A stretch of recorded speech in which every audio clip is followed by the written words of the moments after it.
game that he's received no hype over the years, but probably the times I've seen us play the best football ever was when we played Moreau in '85. Okay. It's probably the best half of football I'd ever seen us play. Was Braxton Banks on that Braxton team? Banks was on that team. Tim Walsh, who now coaches at Cal Poly, was the head coach. And they had just beaten the number 1 ranked 3A team the week before in Washington. And we were both 2A teams at the time. And we just put on a clinic. I think it was like 49-0 at half, because that morning the seniors' freshman coach had passed away from cancer. Wow. So they were very emotional because he was a great guy.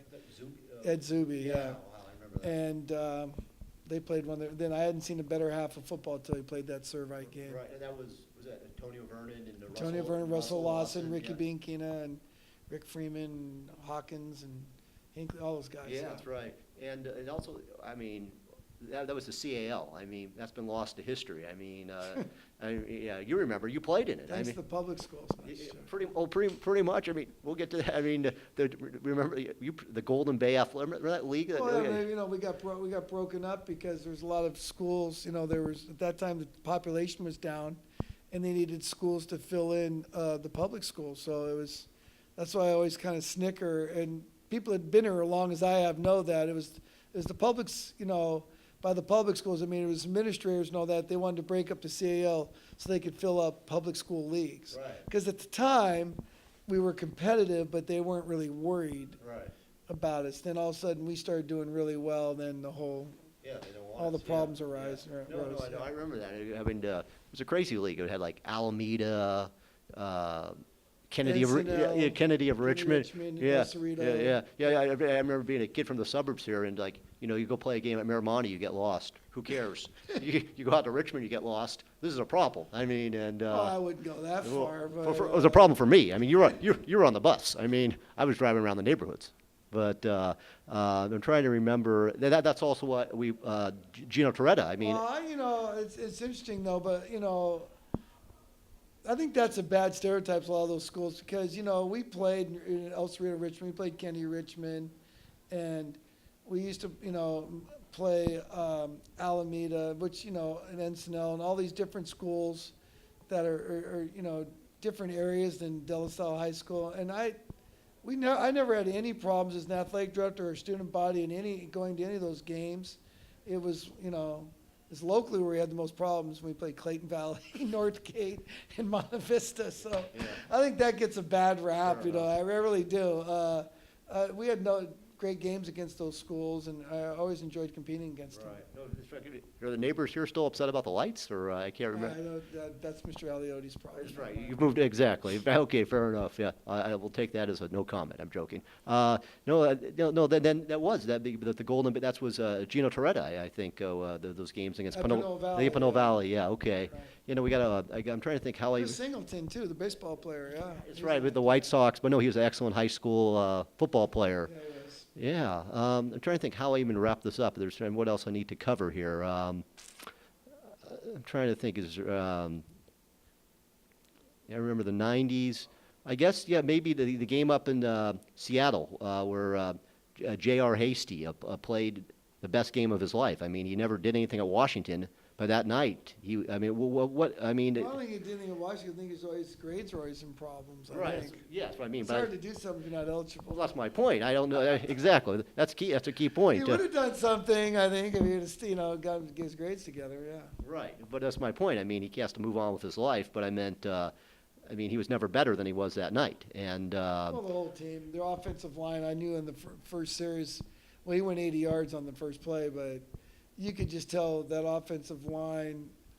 I always say, like, you know, we got De La Salle on that one, whereas, you know, you watch them on film, it's like, all right, they're good, but, you know, then you get there, you know, they trained for that game like, you know, we trained for a game, and they had a better team at that point, and, you know, they're getting off the line. We were getting hammered on the line of scrimmage, and there's just, when you're getting blocked, there's no scheme that's going to stop that, and, you know, they didn't throw the ball one time. They like I said, they just what we did to teams. They just munched us, and we had a feeling that was going to happen as a coaching staff. And we had a lot of problems early in the year with our team that year. But there's a lot of kids that we ended up switching positions, and we finally found our stride eventually. But they, I mean, we're 1-3-1, so it wasn't just Bellevue. It was we're struggling. Yeah, I remember that. It was like 2004. But no, what's that? Because people from the outside make a bigger deal.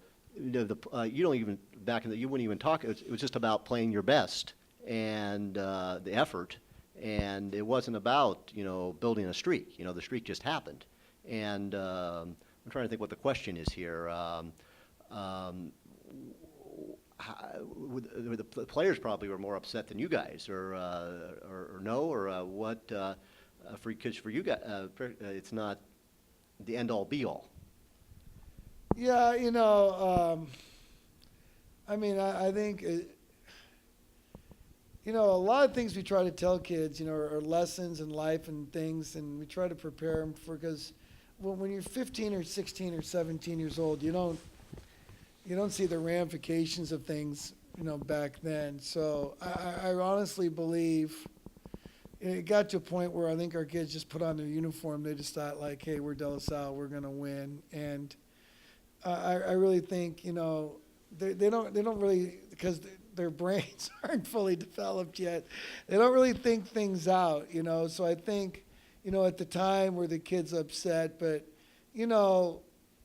I think I feel sorry for them because it had to happen to someone. But I think you go away to college, and you go on through your life, and you talk about playing at De La Salle, and when year did you play? 2004. Oh, your team lost the streak. So after a while, I'm sure if they all said, I'm sure at one point a lot of those guys were saying, if I could go back in time, I'd do things differently, But at the time, they're just teenage boys. I don't think they see things as, we always look things as from an adult perspective, and from them they look at things differently. So I think they know that they did not prepare like they should have for that game and for that whole season. Eventually they got it together. So at the time, though, I mean, were they devastated? Not really. I mean, that's people have to understand. I think there was some pressure on a lot of kids to keep it going. That kind of was an impetus for them to work hard, and they didn't want to be the whole line used to be, it's like, hey, not on my watch, was their whole thing. Yeah. And I think after a while, and it's too bad because the streak became the way it was. I think a lot of kids, they went undefeated. I don't even know if they enjoyed their season sometimes because they were just so elated that the streak didn't stop on their watch. So that was kind of a bad thing about the streak. I think, that some kids. The pressure.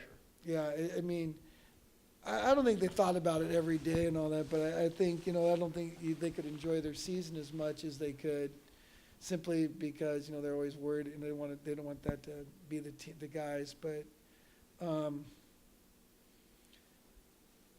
I don't know how we did. I mean, now, we just lost to Bosco, and that was like game 39. We've had 39 in a row.